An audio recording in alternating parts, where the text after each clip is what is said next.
We are still in Pei Dalet Sif Test. The Ramah mentions, it's sort of why we're going to talk about it, the Ramah says, there's no such thing as a salmon neged tam hatulashabai. Okay, the amount of bugs that are in there is always a very small amount, and so therefore, why are bugs? What's the implication? The ability of a bug is always bottle, but the bug itself is not going to be bottle. The bug is, and that's what we're going to talk about today, is why it's the bug itself. What the reason why the bug itself is not bottle. So our topic really is broccoli. That's really what we're going to talk about. And if I could just give you background as to what we're talking about is, for at least 25 years that I can piece together, maybe longer, Rabbi Heinemann has had a sheet about broccoli to be makel, that you should be allowed to eat broccoli regular and for sure frozen, and maybe even regular. You should eat it without checking it. And I'll explain to you what he held, and then we're going to talk about what's really behind such a shita, in order that we should be able to understand the merits or the questions on such a shita. Okay, but by no means is it pashut that's not correct what he says. So we're going to talk about it. You'll do what you want to when you get home for Shabbos. Okay, Rav Heinemann there's 3 parts to the shita. The 3 steps in order to say that it's mutter. The first is that the vegetable like broccoli, he says about cauliflower also, but it's not really so relevant to there, but a vegetable like broccoli it's in a cluster, and the bugs that are in there are it's so tightly packed that the bugs that are in there are lost. The bugs that are in there are completely mixed in with the vegetable. You can't see them. They don't stick out like on a piece of lettuce that you see them crawling across. And therefore that, the head, the cluster as he calls it, is a taruvus of heter and Issur, taruvus of vegetable and bug. That's the first step. And that's what we're going to focus on, that first step. The second thing is, in that taruvus that you have, the amount of bug that's in there, like Ramah said, is for sure batal b'shishim. The amount of bug that's in there is enough to be batal. The only reason to say it's not batal is because it's a barrier. A barrier, a whole item can't be batal. So since it's a barrier, so it's not batal. So then comes the third point, that barrier is only not batal midrabanan. Midraisa barrier can be batal. It's only midrabanan. Well, since it's only midrabanan, so we don't have to be machmir for that drabanan when there's a suffix. We don't know that there are bugs in broccoli. Broccoli is not infested to the point that we know for sure it is. It's only what we call mir hamotzi. It happens occasionally, so it's a suffix. Maybe there's a bug, maybe there's no bug. So since, it's not every head is infested. No, it's not even roiv. So sometimes it is and sometimes it's not. So it's a suffix. So since it's a suffix, so since the whole question we're talking about is only drabanan, the drabanan is that maybe it's a barrier. So for a barrier, for a suffix of that drabanan, we could be makel. Okay, so and what is a suffix if it's a barrier? We don't know if it's there. We don't know is there a bug there at all. Every head, maybe there is a bug, maybe there's not. In other words, if it's muhsik, if more than half of them have bugs in it, then we assume there is a bug. Less than that is, it's only midrabanan you have to be chayshish. It's not the right. Midrabanan you don't have to be chayshish. Midrabanan. So it's a valid midrabanan when it's suffix. It's at most no. It's a suffix of a barrier. In other words, it's you have midrabanan you have to be chayshish. There's a bug in there. Okay, but if there's a bug in there, the bug's mutter also. It's batal b'shishim. The only reason why it's not batal b'shishim is because it's a barrier. In a lettuce, the reason why it's not batal is because you just take it off. Okay. But here it's not batal because it's only a barrier. Yeah, so you're not sure if there's there. So to be chayshish, there might be a bug in there. A bug being in there is not usher. If there be a bug in there, it's a barrier and be usher. You have to be chayshish midrabanan there is a barrier. No, so midrabanan you have to be chayshish in general that there are bugs in vegetables, in these kinds of vegetables. That's to say is, don't just say ignore the possibility at all. Okay. But if it would be in there, but it's batal, that would be fine. There's now a second drabanan. There's another thing we have to be chayshish. Not just to be chayshish that there is a bug. We have to be chayshish there's a bug, and that bug is a barrier. Why not a second thing? If it's a mute hamotzi that there's barriers in there, that's one side. Then there's a mute hamotzi that there's barriers. So why not a second? Okay, so you're saying is knowing that there's a bug in there. You're saying is knowing that there's a bug. If we're chayshish that there's a bug in there, then the bug is by its nature is a whole bug. It's the same thing. Or at least there's a miyah hamotzi barriers. Okay, I understand. So you're saying the miyah hamotzi is a chama telling to be chayshish. They're telling to be chayshish that there is that there's a barrier. Okay, so that's a good point. I didn't think about that. So he'll argue back to you. I didn't think about this before, but he'll argue back to you is that the chacham telling to be chayshish is bugs in situations when you'll take it off, like our whole simon has been about. Just take the bug off. When the worst it'll be is just the barrier, where that in itself would only be a chiv drabanan to get rid of it. and it wouldn't be a chiv d'oraisa to get rid of it. It's only be a chiv d'rabbanan to get rid of it. That much the Chacham will not be mechayiv to do it. But we don't know that they'd be mechayiv to do that. It's still something Rabbanon. At the end of the day, it's still something Rabbanon. He's saying it's not a something Rabbanon. He's saying the Rabbanon are telling you should be choshesh that there are bugs there. That's what they're telling you. If the Chacham are telling you to be choshesh, well then they're telling me to be choshesh that there's a barrier. That's basically what they're telling me to be choshesh for. So now I know I'm the Rabbanon. I'm assuming that there's a barrier there. Oh, so he's saying it. So there is a bug. Let's say there is a bug. Yeah. So why isn't it bottle? Not bottle because it's a barrier. So he's right. I take that. He's right. He's right. So some of the Rabbanon, how long time you choshesh? It's going to be the Reisa. The Chacham, how you got the Chacham choshesh in what's about the Rabbanon? That's not a berry, it's the Reisa. No, berry is a Rabbanon. The fact that the berry is not bottle is midrabanan. Oh. So, okay, that's what I was arguing about. No, I'm not changing. That's what I was arguing about. Which is, maybe the Chacham only told you to be choshesh from Yinamotzi in regular cases, where your shadow that you're facing is the right, and not where it's the Rabbanon. Okay. Okay. Does this apply to cauliflower? In theory, it applies to cauliflower also. Cauliflower is a much simpler shadow. It's much easier to check. So it's a different question. I'm going to ignore cauliflower for now. Okay, it's easier to focus just on the broccoli. He would say it about both, but we're going to ignore that for now. Okay, and so they've held like this for a long time. It could be that in recent years they've tried to become more mainstream and follow the Shita. I'm not sure that they really changed it. And just for your two more historical pieces is that there was a meeting 25 years ago. A whole bunch of hashgachas, I was not there. A whole bunch of hashgachas got together and went to Rav Schwab and talked to him about different shilas. And at the end of that meeting, they sent shilas to Rabbi Yasher and Rabbi Shlomo Zalman. Rav Schwab wrote a shilah to them, and this was one of the shilas that they spoke of. Okay, that meeting way back, 25 years ago. This has been on. People have been talking about this for a long time. And the other thing is that a lot of what you're going to hear about is about 5 years ago. Rabbi Heinemann spoke for Apple about something. He was speaking about how he gets hashgacha on vegetable companies. That's what he was there to speak about. But as part of his talking, he mentioned this piece of information, and it turned into the only word I use is an impromptu debate between him and Rabbi Belsky and Rabbi Gissinger. Rabbi Gissinger and Rabbi Belsky were sitting there in the audience, just to listen. And when they heard him say this, they turned into a very lively video. It was a very colorful meeting. So some of what we're going to say is from that, and other parts of what we're going to say are going to come a few years ago in 2010, so 2 years ago. Rabbi Gissinger spoke also for Echo in Dallas. And he spoke about a different topic, but B'Torach HaDvarim, he spoke about something that's very, very relevant to us, and you'll hear about that the second part we're going to talk about. Okay? That's what we're going to talk about. Now, what we're not going to talk about, which is also relevant, okay, so many hakdamas, what we're not going to talk about is that true that you could say Suffolk Beria is treated as a Suffolk Rabbanon L'Kula? Okay? That's a question in the Achronim. Is there such a thing? We're saying if it's a Suffolk Beria is like a Suffolk Rabbanon and you can make it. That's not so partial. Okay? But we're not going to talk about that. What we are going to talk about is, we're going to talk about three different parts having to do with the first contention that Rabbi Heinemann is making, which is the cluster of vegetables with the bug that's in there is considered taruvus. Okay, that's the beginning of his question, is to say it's a taruvus. If it's not a taruvus, it can't be mevatel. Things don't become mutter just because there's more heter than issur. They have to be a taruvus. They have to be somehow mixed together. Okay, so our first thing we have to talk about is like this. The Machaber says in Kuftal, and he says it probably in plenty of places, that if you have an Issur that's mixed in with heter, and you could get the Issur out, then you don't have the right to use the kulas that apply to a taruvus. If you could remove the Issur, then you're mechuyev to remove the Issur. You can't say, it's a taruvus and it's batal b'shishim.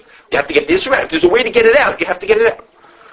So that din that you have to get it out, many of them I'm about to say from a Badi Shulchan who brings it all together. Is that din that you have to get it out? Is that a din d'oraisa, or is that a din d'rabbanan? I mean, does that mean is that with d'oraisa, the thing in front of you is not a taruvus? Taruvus means is that they're mixed together, that the issur and the heter can't be separated. But if you could separate them, then you have to. It's not we don't get to the stage of talking about bittul.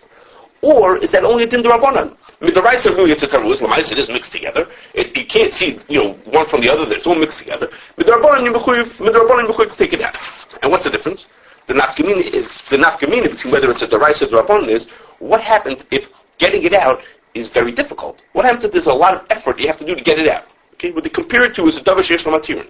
There's a din d'rabbanan that if you have now before Yantiv, good time to talk about it. If you have a thing that's asur, but tomorrow it's going to be mutter.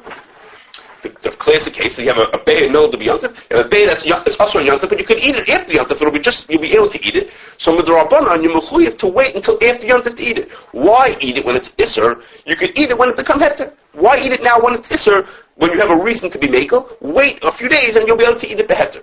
That's a din Rabbanan.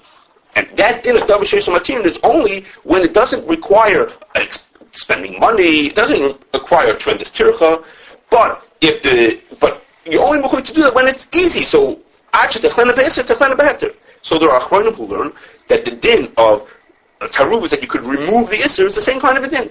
Why eat it being soymach on bittul and taruvas if you could get out the issur anyhow? So why not get it out? And the nafkamina is going to be in the same kind of case. If it's very difficult to get it out, then you won't be mechuyev to do it. So machlokes nachronim. I'm going to skip some of the names. So machlokes nachronim. But one of the what seems to be a real clear example of that is a machlokes rishonim.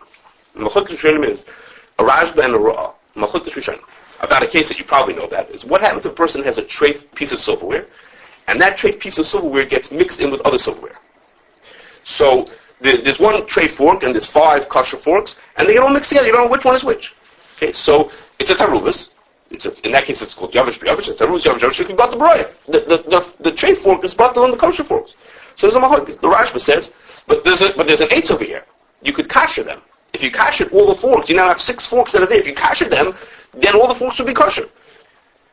So you have one tray fork mixed into kosher forks, but you have a way to remove the issur. Like if you dump them into a pot of boiling water, you get all the issur out. So the Rashba says that you don't have to do that. You could be samach on knife. Why? Because there's an expense involved in kashering, and therefore you're not mechuyev to do that. Okay, whether that expense applies to us, that's what the Taz and Shach talk about. But he says, for us, the important part is what he says is that since there's an expense, being able to remove the issur, he doesn't say use those words, but L'chayr he's saying that's only chiv d'Rabbanan to remove the issur. Otherwise, with the rice, you could just rely on the fact that it's a taruvas. Since, in this case, if there's an expense that's too much, you're not mechuyev for d'Rabbanan, you're not mechuyev to do that, so you don't have to do it, and you can use all the silverware.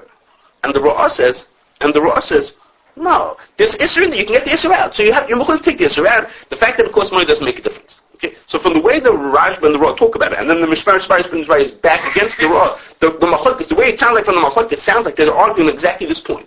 But we have a taruvas where it's possible to remove the issur.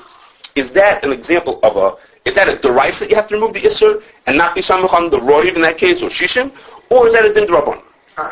He brings this right. Yeah. They're discussing Davar Sheishon Matir. They're talking about Kashrus is not a way of getting out the issur. There's Kashrus is a way of wait a second. We have 6 forks in there. Okay. In one of those forks, there's issur that's belua. Okay. I can take the issur out. I can get the issur out, and it'll go down the drain. I'll be finished with the issur. The same as being able to identify the issur. I'm not talking about identifying the issur. I'm talking about removing the issur. That's an example of Davar Sheishon Matir. Why is it Davar Sheishon Matir? Because I can kasher the face. How about Davar Sheishon Matir? So Ba'ina ben Yaima, you're right. Ba'ina ben Yaima is not right. that what? Well, there's a din. Kashrus is not being moited this, so there's no issur anyways. Chazal asal in ben Yaima. Therefore, they tell you go through a process of kashrus by ben Yaima. So you're not removing the issur. You're removing the thing that you're not allowed to use. Well, you can call it what you want to. You're not allowed to use that. You're not allowed to use this fork. You have a way to get rid of any shiloh from this fork. Why be samach on roy? You can get rid of the shiloh.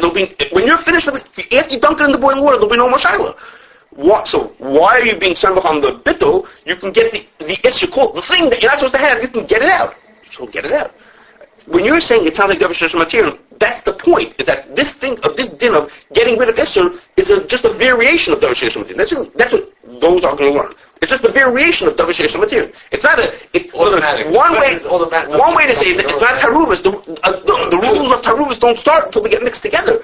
You can get it out so it's not mixed together. And they say, it is mixed together. You can't tell which is the Issur and the Heter. But I have an Eitzah, I have a chap how I can get rid of it. So that's a Draban. Who's there? Who brings this right in this machlokes?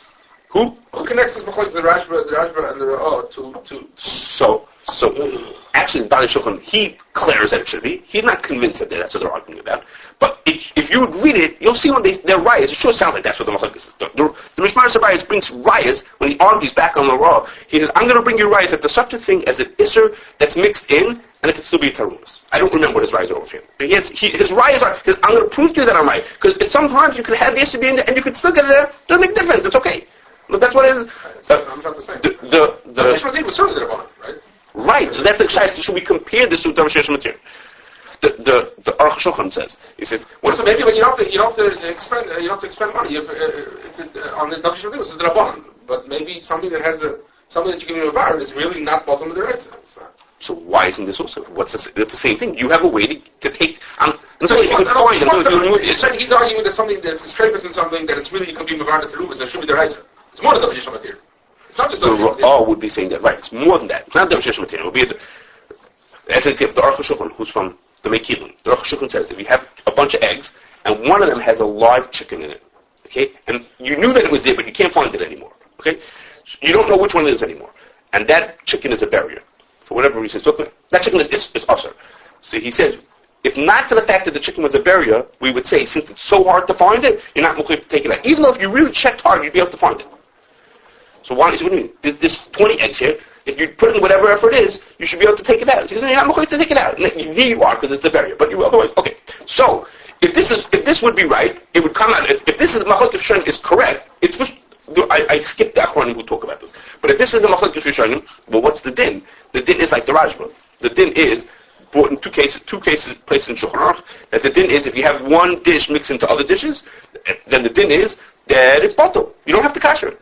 You're not going to kasher it. The Taz and Shach argue on side points, but on this main point, which is, do we consider that a taruvus, or do we say since you could remove it, it's not a taruvus? They don't argue on that point.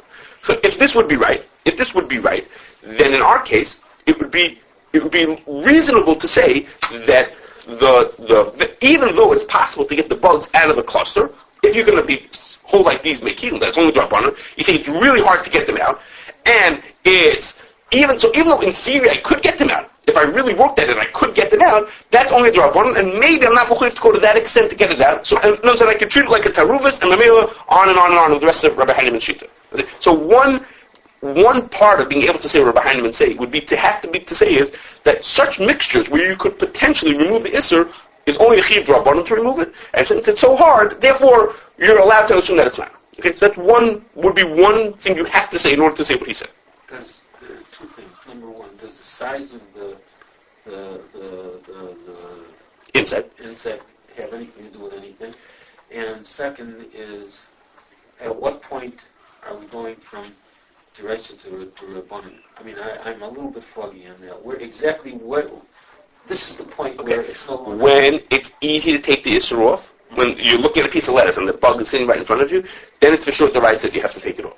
The question is over here where because the way the vegetable is made and it's so hard to find the bugs that are in there, at that point maybe it's only the Rabbanan that you have to get it off, and maybe Chacham didn't require you to go that far to get it out. Maybe it's too much to require of a person. Rabbanan, when something's only midrabanan, it only goes so far. They don't make you must do it no matter what. They have a certain, Flexibility. There we go. Nice one. Okay. Now the second thing we're going to talk about is going to sound very similar to the first one. It's not exactly the same thing. It's very similar to the first one. Before you do that. Go ahead. If you took a broccoli, a fresh broccoli, it doesn't have any water on it or anything else. You took it like you did last time, you put it on the paper and dropped it. Potentially can anything come out? Some, but not everything. No, potentially something can come out. At what point do you not have to do that? Okay, we'll maybe talk about it at the end. Okay. We'll get to the end. Okay. Another thing which is very similar to the first one, it's not exactly the same. Notice as follows. In a regular taruvus, in a regular mixture of Issur v'heter, the two things are so mixed together, they're mixed together in a way that you can't tell the difference between the Issur and the heter. For example, if I drop a spoonful of milk into my soup, to my chicken soup, so at this point the liquid all looks the same to me. If I pick up a new spoonful, take a ladle of soup out, and I look at it, it all looks the same to me. I can't tell the difference between the Issur and the heter. That's why it's a taruvus. That's why it's lost in it, because I can't tell the difference between them. Or, for example, I have two pieces of meat. One was kosher meat and one is treif meat. They both look the same. Even if you're staring it in the face, you don't know that which is the Issur. That's why it's a teruvus. It's a mixture because you can't tell which is the Issur, which is the hefter. All the chickens look the same. You can't tell which one is the kosher one, which is the treif, so that's why it's a teruvus. What happens if you have two things that are mixed together, and the Issur is, the word we're going to use is hopelessly lost. Okay, it's impossible to find the Issur, but were you to come across the Issur, and you stared it in the face, you would be able to tell that it was the Issur. Okay, different. In other words, in a regular taruz that we think about is, even if you were staring it in the face, you won't know that it's the Issur. That's why it's a taruz. That's why you're stuck. You can't tell in your bowls of soup, you don't know which bowl has the milk in it. And that's why they're all, it's a mixture, because you can't tell which is which. But what happens if it's really, really hard to find? It's a amount of a needle in a haystack. But if you were to come across it, if you actually came in front of it, you would look at it staring in the face, you would know right away which one is the Issur. Okay, so there's a Chazon Ish about it. This is from Rabbi Kisner. The Chazon Ish, it's in two places. The Chazon Ish says that shaila, whether that's considered taruvus or not, is a machlokes, the Mechaber and the Ramah, and the Taz and Shach. Okay, the Shach and the Ramah are Mekel in the beginning of Kuf Daled, and the Taz and the Mechaber are Machmer. I have to just tell you that if you would look at the Mechaber and the Ramah, my guess is that most people, they could look at it all day long from morning to night and would never see that this machlokes is. Okay, that's just. But if you look at the Taz and Shach, you start getting the feeling for it. The Chazon Ish is quite clear about it.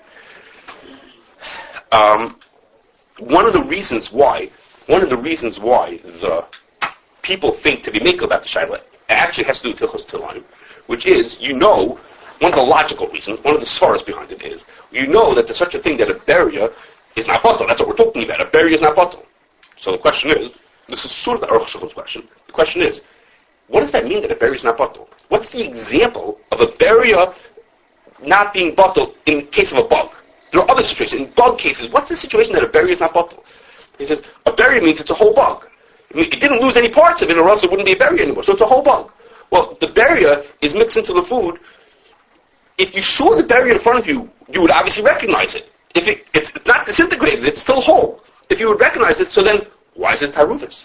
Why is it not bottle because it's a beria? It should be not bottle because it's not a taruvus. Because when you saw the bug, you would notice the bug right in front of your nose. Obviously, there's such a thing that something is so hopelessly lost that is considered taruvus, even though were you to stare it in the face, you would know that it was there. But since when you look at it, you look and look and look, you don't see it. You have to actually, spend 100 hours to find it. It's so lost that it's considered, there's such a thing as taruvus. That's just from this far. Okay, now, for Yossi, something. The Taz, one of his rayas, the Taz being his raya, that the Pri Megadim said there's a raya, if I remember the words, are like she'enel of chula. Okay, a strong raya is, the Rambam says, one of the reasons why chema from a guy is usher is because the kum that's in there is mixed in such a way, it's not mixed in well enough to become butter. Okay? It's not mixed in well enough to become butter. Which means what? The Shesv explains, what it means is that if that liquid that's in there, if you would see it, you would notice that it was there. Okay? You have no way to get it out of the butter itself. But if you would see it, you would know that you were looking at it. And the Rambam says that would be a reason why chema should be usher, which is to say, such a thing is not considered a taruvus. His point would be is, you can't find it, you can't get it out, but if you looked at it, you would be able to see it sitting there on the side of the cheese, or in the folds of the butter, or wherever it is, someplace where it is, Yossi will tell us. We'll find it someplace. You see it someplace, it would be in there, but you can't get it out. It's not possible to get it out. And the man that's considered, that's not considered taruvus. That's the reason why it's not because it's not a taruvus. So he says this is a very strong raya. To which he asks on himself. What? Was it the Chazon Ish? The Taz in this raya. To which the Taz asks on himself that the Rashba argues. The Rashba says that the chema is mutter. So before I tell you before we we're not really going to talk about the Taz answers to that kasha, but you should just know two things. First of all, this Rashba that I said now is sort of l'shitasi with the Rashba that I said earlier. In both cases, the Rashba is saying that there's such a thing as a taruvas. Even beforehand, we were talking about a taruvas that you could remove the Issur. Now we're talking about a taruvas that you could find the Issur, which is almost the same thing. In both cases, he was being mekel. And also, it's going to come out, if Kenzain is going to come out, that the machlokes, whether the broccoli is mutar usher, whether this is not a taruvas, is going to depend on whether you're mekel or machmer on chemas akum. Okay? It's totally not machlokes, it's a surprise. Anyhow, but the Taz himself gives an answer to the kasha, and I'm not going to tell you what his answer is. There's two ways to understand what the Taz answers, and Kenzan broccoli is an afkamina, but I'm not going to tell you, it's much too complicated. Okay. So what's the thing? We have a machlokes. The Ramah and the Shach are makel to say that if it's if you would see the Issur in your face, it is considered taruvis because it's hopelessly lost, and the Taz and the Mechaber are machmir to say that that's not considered taruvis. Okay, and so in these early achronim there's a machlokes whether it's mutter or us.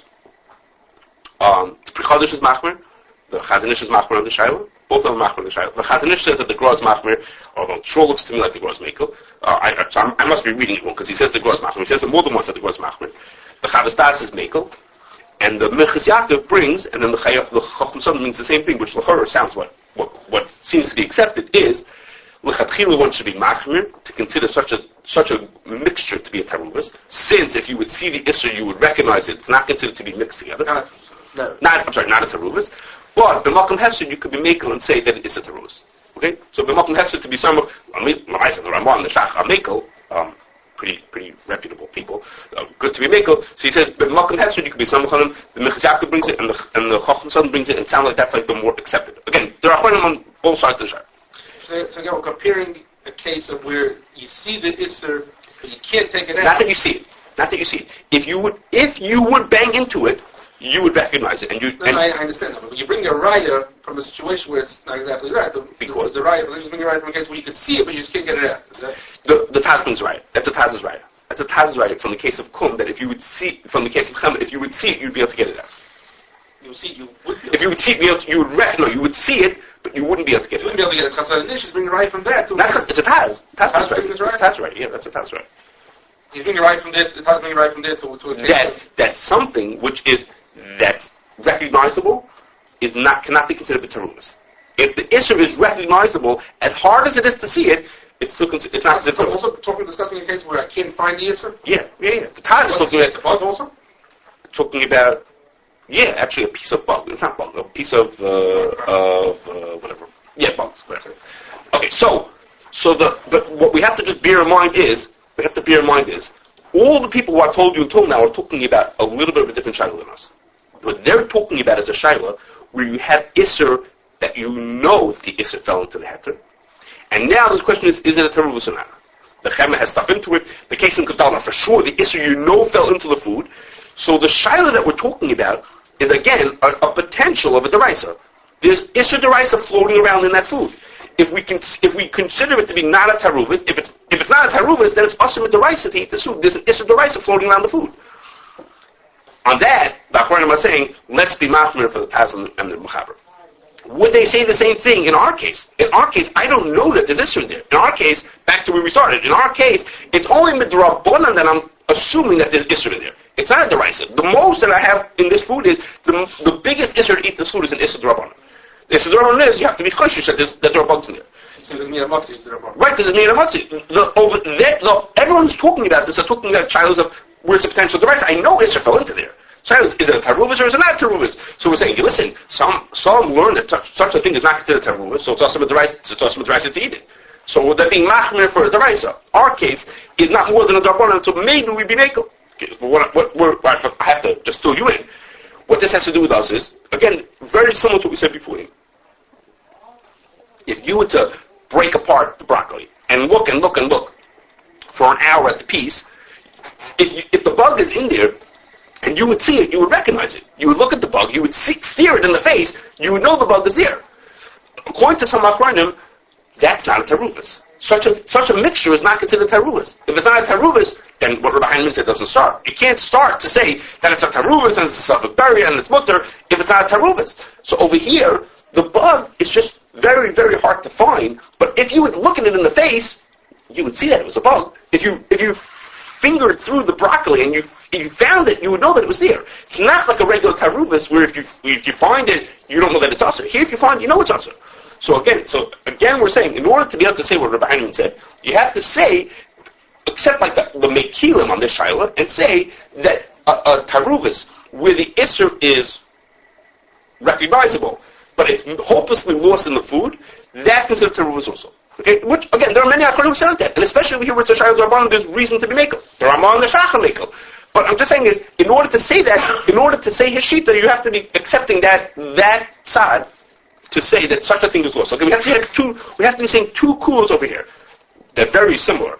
Two coolers, there may be even totally there. Two coolers. One is that it's a taruvas even if it's possible to remove it, and one is that it's a taruvas even if it's possible to see it when you bang into the food. Okay? Now, the third point we have to just talk about is, let's even say we'll accept that it's a taruvas. Let's even say we're willing to consider it such a thing a taruvas. Those possibilities to consider taruvas is all hanging on one piece of information. All of that is hanging on one crucial piece of practical information. This is not a halacha, this is a practical information, which is, we're making an assumption that it's very difficult to get the bugs out of the broccoli. That's all this is hanging on. All it's hanging on, when we say removable, it's only an issur chiyuv to remove things, and only then when it's not too hard. So that means and the end of the sentence is, and it's really hard to get the bugs out of the broccoli. Or the second thing, it's considered taruvas because it's hopelessly lost. Hopelessly lost means it's really hard to get it out. Okay, so both of them are working on the assumption that it's really hard to get it out. And to that, there are others argue back. They said so everything in this sense is hanging on that piece of information. Is it really hard to get it out? So what's happened is that over the years, they've come up with, I'll tell you, two different ways of finding the bugs of broccoli. Okay, one of them is, this is what we would have made a video, one of them is that if you take a pot of water, bring the pot to a boil, and then you dunk the piece of broccoli, the floret part of the broccoli into the water for 30, 40 seconds. Okay, so again, the water has to be already boiling, and you put it in just for a short amount of time. What happens is, it changes the color of the broccoli, and it opens up the florets. So it makes it much, much easier to find the bugs. The bugs now are the color contrasts much better to the broccoli, and the florets are easier to get your fingers to. It's not as stiff. It loosens it up. So what many people who want to check broccoli will do is they do exactly, it's like a blanching. It's like a sort of a blanching. You just dunk it into the already boiling water, and it makes it easier to check. So in this sense, that piece of information it's very hard to check it. May not be true. And second is the Sarke's own directions. They say for people who want to check it is to first rinse it under running water, and then stick the whole floret into a bowl of soapy water, the infamous soapy water, and shake it around. And they say, and then you'll see if bugs come out. And I'm not sure if their goal is to get every single bug out, but they say if you shake it around and bugs come out, then you know there are bugs in there, and you have to keep on trying, because obviously you're not getting everything out. And then whatever goes on afterwards, how long you could try that for, that's a different discussion. But so here we have in front of us two possible methods of getting the bugs out of them, both of which are not overly horribly difficult. So the question is, if the whole basis for what we're saying is going to hang on the fact that it's so difficult to get the bugs out, to find... If you have a moment, please come and see me. Thank you. If it's so hard to get them out, or it's so hard to find them, that if these methods are really effective, let's assume if they're really effective, then that would undermine the whole basis for the halach discussion. Our halachos were based on a piece of information. This might undermine it. Okay? So we're going to come out with four, what I just said to you, we're going to lead us to four, if I can use the word, unexpected conclusions. Okay? That's just four. Before I get to them is, so what we're saying is, there's two halachic shilas that what Rabbi Heinlein said is going to be hanging on. Two shilas about how you define the taruvas that the shilas is going to depend on, and one practical thing, which is how difficult it is to find. So first is, now our four, so to speak, conclusions. One is, it could be that way back in the 1980s, when we first hear Rabbi Heinlein saying this, and maybe he said it earlier, I don't know, that we first hear him saying it, when people didn't have these methods of checking, maybe Rabbi Heinlein was right. Maybe the practical piece of information was correct, which was, it's so difficult to find it, therefore it qualifies those two reasons why it's not a taruvas. Maybe nowadays, 25 years later, now that we have these methods, that people have developed methods to finding it, maybe he's lost that strength to be able to say, it's so difficult to find it. That's one thing. Second is, it may turn out that the machlokes, so to speak, the disagreement as to whether you do have to check or you don't have to check, it depends on how you define this term of reasonably easy to check. At what point do you cross the line and say, oh my gosh, it's so difficult, it's impossible, or do you say, no, it's within reason to do it. So maybe it'll be dependent on that, how do you define that term, which you can imagine people have different explanations. Third is, there are some hashkachos, like the CRC, who say it's impossible to check broccoli. You can't use it in any places because it's so impossible to check it, no one can use it. So aren't we, if we're right that it's so difficult to check it, then we should all go back. If we're right that it's so difficult to check it, then so if you let's say the OU says, no, we can check it, the Mashki can check it, they serve in the restaurant, they check it. So if you think that it's reasonably easy to check it, then what Rabbi Heinemann said has no basis. Because if you could check it, well, if you could check it, then the whole idea of it's so hard to find it doesn't apply, then the whole thing doesn't start. But if we think, so they're right, so if they let the restaurants check it, then they're right to argue with it. That's what I mean. But if we think that it's so hard to check it, then we should agree with it. Anyway, we don't trust people to do the proper checking. Right, so I'm going to reword what you're saying. I know what you're saying. I'm going to reword what you're saying. We think that the average person is not going to do a good job at checking it. It's so tedious that an average person is not going to do it. Isn't that the same thing as saying it's so difficult that it's close to impossible to find it? No, it means that people are lazy. But people are people. So if an average person, a mashgiach is a I don't think that not every mashgiach is rash kabad, but the mashgiach is a reasonably responsible person. If we don't trust him to do it, we're saying, I'm not doing it if you should do it in your house. We don't even trust him to do it. We're saying we're sort of, okay, we can argue. We suspect he's not going to be careful to do it. Okay, that's fine. You can say it. Maybe I'm being not nice this year, more than we have to be. Okay. And the last thing is, what according to this, we could possibly now understand why it's well known that Rabbi Heinemann is more makel about frozen broccoli than fresh. Because the methods that we're talking about for checking it are all for fresh broccoli. Frozen broccoli, it's really basically impossible to find it. You can't check it. So what we're saying that the fact that we have methods of checking it takes away the basis for assuming it's teruvis. All of that is much more true for fresh than for frozen, and that would help us now surprisingly understand why the frozen might be more mutter. By the frozen, we at least have the basis of saying you'll never find the bugs in there. At which point we don't have to deal with the two halachic shilos. Is such a thing considered teruvis? So but at least then we hear that the end of the situation, you could be make on those two shilos, and therefore consider teruvis, saf bari above the whole thing. But on the fresh, we're saying is maybe the fresh has more reason to be machmir than the frozen, because the fresh we have these potential ways of finding the bugs, and if we have these potentials, then we've lost our base.